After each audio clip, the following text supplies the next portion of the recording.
배지훈 같은 경우는 임상 결과가 좀 딜레이를 되면서 난항을 겪었는데요. 현재 시점으로 좀 봤을 때 11만 원에 도달을 하면 좀 비중 축소를 제시를 해드리면서 이야기를 좀 마무리해 보도록 하겠습니다. 제약바이오 업종 전체적으로 좀 충격을 받은 상태입니다. 그래서 이제 좀 제대로 된 옥석 가리기가 필요한 시점이 아닌가 이런 생각이 들거든요. 자, 그렇다면 이번엔 어떤 제약바이오를 좀 제대로 골라야 실망이 좀 덜할지 투자자분들께 좀 팁을 주신다면 어떨까요? 일단은 저는 그렇게 생각을 해요. 네. 지금 최근까지 이제 임상 3상을 진행 중인 기업들 중에서 관심도가 높은 기업을 말씀드리자면 네. 사실 신라젠, 헬릭스미스, HLB, 메지온 네. 이 네 종목 정도로 볼 수가 있어요. 근데 신라젠하고 헬릭스미스 같은 경우에는 자금 조달 방법에 있어서 이미 주주들의 신뢰도가 크게 하락해 있는 그쵸. 상황이거든요. 네네. 이제 뭐 HLB와 메지온이 그래도 조금 제약바이오를 버티게 하는 그 힘이었는데 네. 이번 결과를 통해서도 급락을 이끌었다는 점에서도 지금 진입하기에는 네. 조금 부담스러움이 있고요. 뭐 이런 측면에서 본다면 뭐 옥석 가리기를 할 때 그쵸. 조금 두 가지 관점으로 좀 선택을 할 수 있을 것 같아요. 네네. 첫 번째는 뭐니 뭐니 해도 뭐 기술력이겠죠. 그쵸. 네, 기술력은 필수 조건이에요. 네. 더불어 이제 이 기술력만 가지고 있는 게 아니라 현재 시장을 주도하는 트렌드가 어떤 것인가. 그쵸. 네, HLB의 라보세라닙이 이제 표적 항암제 네. 기술이 적용된 것이라고 말씀을 드렸잖아요. 근데 단일 항체만으로는 개인별 표적 인자에서 차이가 난다고 말씀을 그쵸. 드렸어요. 네. 그렇기 때문에 최근에 나오고 있는 기술은 뭐냐면 이중항체예요. 이중항체. 네. 네. 이중항체는 뭐냐면 이 표적 인자를 두 가지를 가지고 가는 거예요. 한 번에. 그렇기 때문에 아무래도 그 표적 인자에서 차이가 나는 사람들이 있더라도 어느 정도 그 가능성 자체, 갭을 메꿀 수 있는 네. 그런 기술이 되는 거죠. 그리고 또 한 가지가 뭐냐면 이제 암세포에 대한 면역 작용을 네. 강화한 3세대 항암제로 불리고 있는 면역 항암제. 면역 항암제. 예, 네. 면역 항암제 기술이 각광을 받고 있다는 것. 이 부분을 좀 참고를 하시면 네. 이제 항암제를 개발하고 있는 기업들 중에서는 어떤 기업들을 지금 조금 옥석 가리기를 해서 그쵸. 관심 종목으로 넣어둘까라고 네. 판단하기는 조금 쉬울 것 같고요. 네.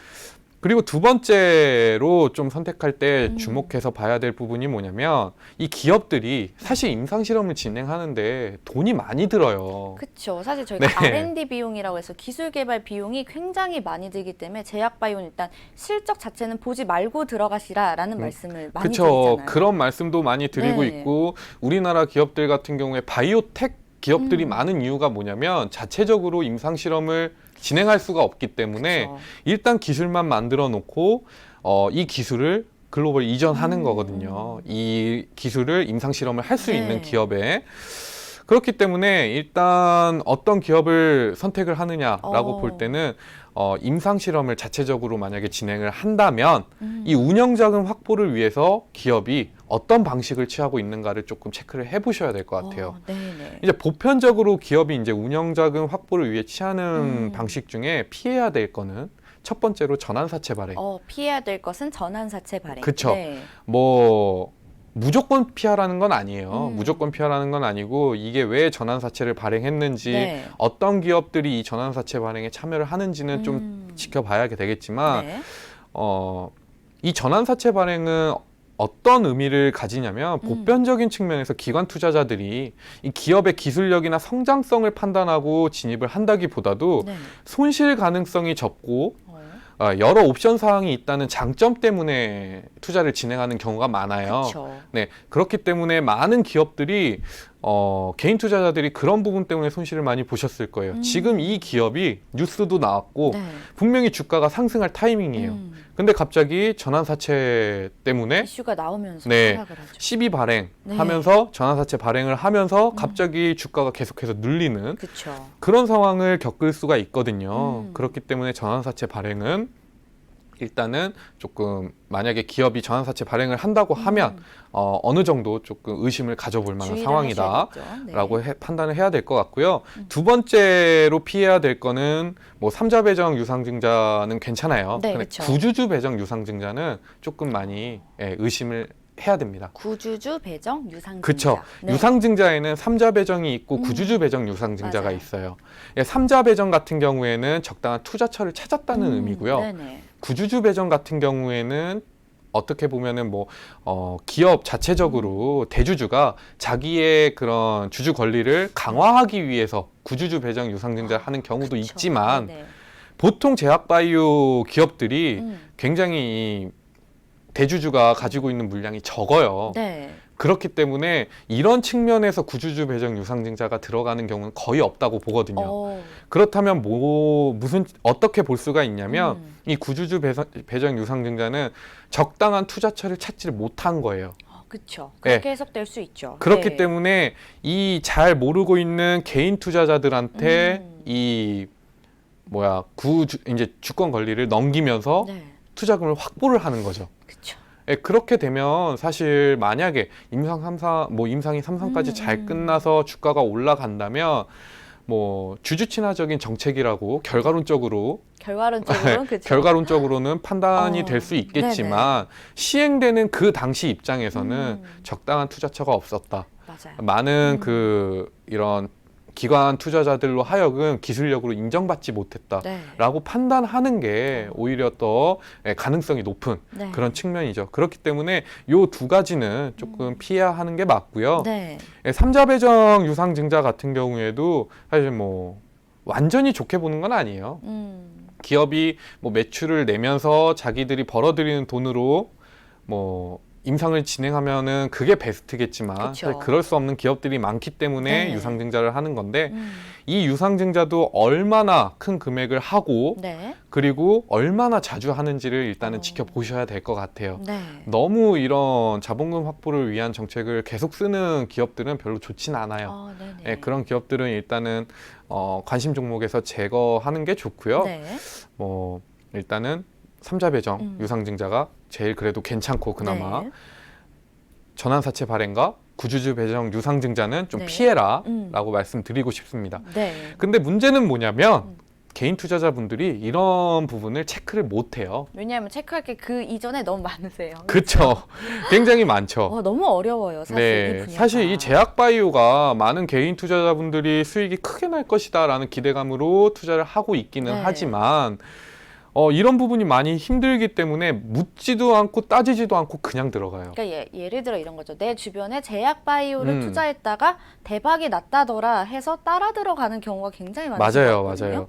네. 그렇기 때문에 그러면 개인 투자자들은 어떤 식으로 투자를 진행하면 좋을 것인가라고 조금 고민을 해봤는데 가장 쉬운 방법은 그거예요. 증권사에서 나오는 바이오 기업들에 대한 레포트를 네. 계속해서 조금 체크를 하는 거죠. 리포트 체크. 네, 그렇죠. 좋은 기업은요. 네. 좋은 기업은 이 레포트가 계속 나와요. 그렇죠. 네, 맞아요. 계속 나오고 이런 기술력에 대해서도 사실 내가 온전하게 모든 기술을 이해하기는 힘든 부분이 있더라도 네.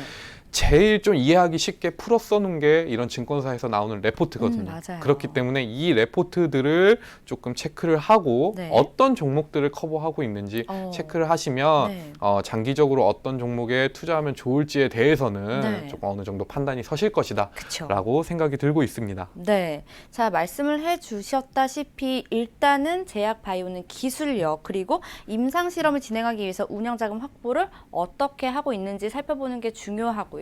피해야 할 것들을 좀 정리를 해드리자면 구주주 배정 유상증자랑 전환사채 발행은 조금 주의를 하셔라 이렇게 말씀을 드렸어요. 근데 이제 제약 바이오가 워낙 좀 어려운 분야다 보니까 증권사 레포트를 통해서 좀 미리 공부를 하심이 어떠냐 이렇게 말씀해 주셨는데 자 그렇다면 증권사에서 주요적으로 커버하고 있는 종목들이 좀 있겠죠. 어떤 그렇죠. 종목이 있나요? 일단 주요적으로 커버하고 있는 종목은 세 가지 종목으로 좀 볼 수가 있는데 네네. 최근에 이제 한미약품, 메디톡스, 유한양행 요 정도를 보시면 될 것 같아요. 네네네. 근데 다만 이제 한미약품 같은 경우에는 어제 저녁에 뉴스가 나왔어요. 네. 이제 얀센으로부터 뭐 HM1255A 이제 이게 체중 감량 신약인데 임상 3상까지 임상 2상까지 진행한 결과 네. 체중 감량에는 효과가 있었어요. 근데 당뇨병 환자에게 적용을 해봤더니 이 당뇨병의 혈당을 조절하는 데는 예상보다 별로 좋지 않았다. 그래서 기술 반환을 했거든요. 네.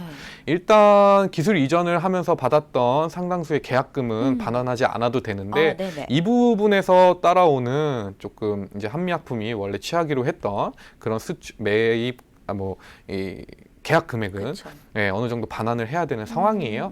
그렇기 때문에 조금 제약바이오 전반적인 네. 약세가 나오고 있고요.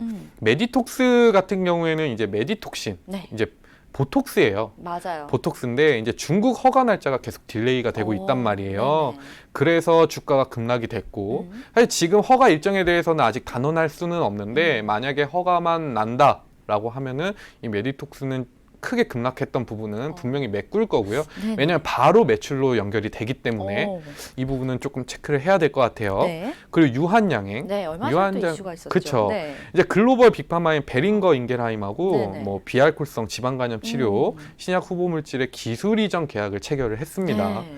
좀 8억 7천만 달러. 굉장히 우리나라 돈으로 하면 한 1조 원 수준이죠. 굉장히 크죠. 네. 뭐 위 신약 물질은 이제 제넥신의 플랫폼 기술을 활용했기 때문에 제넥신도 같이 강세를 받고 있어요. 네. 그렇기 때문에 뭐 유한양행에 대해서도 계속해서 이런 기술 수출에 대한 이슈가 나오고 있거든요. 네. 올해 1월 달에도 있었고 계속해서 나오고 있기 때문에 체크해 주시면 좋다. 특히나 네. 유한양행은 중요한 게 뭐냐면 이런 바이오텍의 플랫폼 기술을 가져와서 개발을 한 다음에 수출을 많이 해요. 네, 그런 바이오텍 관련돼 있는 바이오텍도 체크를 하시면 좋을 것 같아요. 그렇죠. 네. 저희가 그래서 한미약품 유한양의 메디톡스에 대해서 얘기를 해봤는데 굉장히 좀 이렇게 보유하고 계신 분들은 이렇게 또 좋은 이슈가 남았구나 하고 되게 좋아하실 것 같거든요. 자, 그렇다면 향후 성장성과 보유 기술에 대해서 신뢰도가 높은 기업에 대해서 앞서서 유한양행과 엮어서 제넥신을 좀 말씀을 해주셨는데 다른 기업들도 좀 있을까요? 이제 저는 뭐 제가 이제 체크를 한 종목으로는 이제 앱클론하고 펩트론, 앱클론과 앱클론이라는 기업과 네. 펩트론을 중요하게 보고 있는데 제넥신은 방금 전에 말씀을 드렸고요. 앱클론 같은 경우에도 플랫폼 기술이 굉장히 많아요. 근데 이 플랫폼 기술 중에 유한양행과 동시에 진행하고 있는 그런 뭐 프로젝트도 있고 네네. 최근에는 이슈가 되고 있는 게 카티를 활용한 혈액암, 혈액암 관련 이제 임상을 진행한다는 뉴스가 나왔거든요. 네네. 이 혈액암 카티 관련 신약은 굉장히 좀 향후에 계속해서 주목해 봐야 할 만한 이유가 뭐냐면 미국에서는 이 혈액암 카티 관련해서 임상 1상이 끝났다는 그 자체만으로도 이 임상을 진행한 기업에 대해서 10조 원의 인수합병이 이루어졌어요. 그렇군요. 지금 이 에클론의 시가총액이 3천억 정도 수준이에요. 굉장히 만약에 성공을 한다면 그렇죠. 주가 밸류에이션 자체가 크게 주목받을 가능성이 높다라고 볼 수 있고요. 펩트론 같은 경우에는 이제 그런 지금 나와 있는 이런 약물들이 원래 먹게 되면 시간이 지나면 다시 먹어야 되잖아요. 그렇죠. 근데 이런 약효성을 지속해 줄 수 있는 그런 기술을 보유하고 있는데 최근에 이 부분에서 사실 악재가 터졌어요. 관련 연구진들이 나가서 새로운 회사를 차린 거예요. 아이고. 그래서 조금 약세를 받고 있는데 올해 초에 이제 펩트론 같은 경우에는 뭐 임상 실험을 위한 공장 설립도 완공이 되었고 뭐 항암제나 이쪽에서도 기술력이 뛰어나기 때문에요.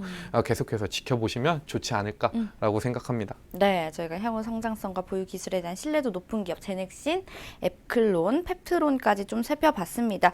자, 오늘은 제약바이오에 대한 전반적인 이야기와 더불어서 자세하게 종목들에 대해서도 살펴봤습니다. 오늘 제약바이오에 대해서 다양한 말씀 나눠주신 사근종 전문가님께 인사드릴게요. 감사합니다. 감사합니다.